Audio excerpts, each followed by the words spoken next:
Oh my beautiful people, how are you? Leo tunaenda kuzungumzia kitu kinachoitwa failure swing.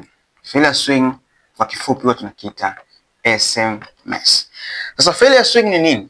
Hichi ni kitu ambacho kinakupaga confirmation. Ni confirmation ambayo unaipata kuwa direction ya market imechange. Kwa mfano, kama tunavyofahamu, tuna three directions, three trends za market. We have first trend which is bullish, ambayo ni trend ya kupanda juu, and another trend is bearish, and another trend is consolidation. These are three types of trend ambazo tupo nazo kwenye trading market.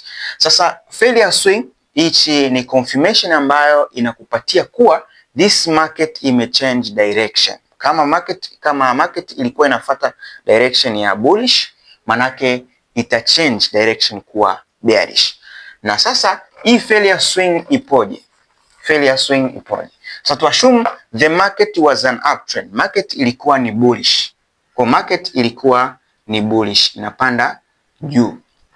Sasa wakati market inapanda juu, failure swing inatokeaje? Failure swing inatokea pale ambapo market ina fail to break the previous swing high. Kama tunavyofahamu, hii inakuwa ni swing high. Ni swing high au tunasema high high, na hii ni swing low au higher low. Hii ni high high, afu hii ni higher low au swing low. Sasa tukisema SMS au failure swing, manake market imefail to break the previous high. Sasa the previous high ipo hapa, manake market ilikuja chini.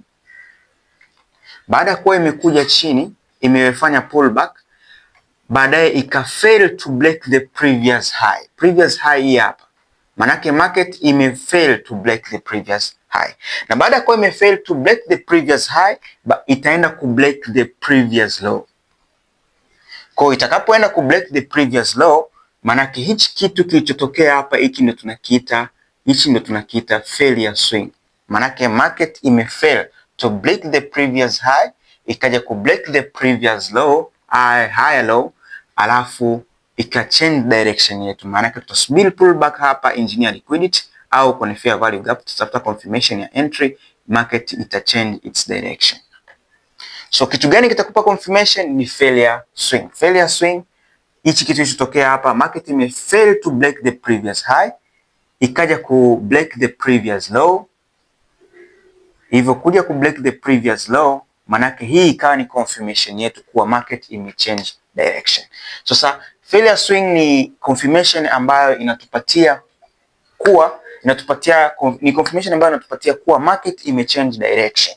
Kwa specifically, hata kama hii ni kwa mfano wa uptrend, kama ni downtrend itatokea vile vile. Manake itatokea failure swing, itatokea kwa upande wa chini, alafu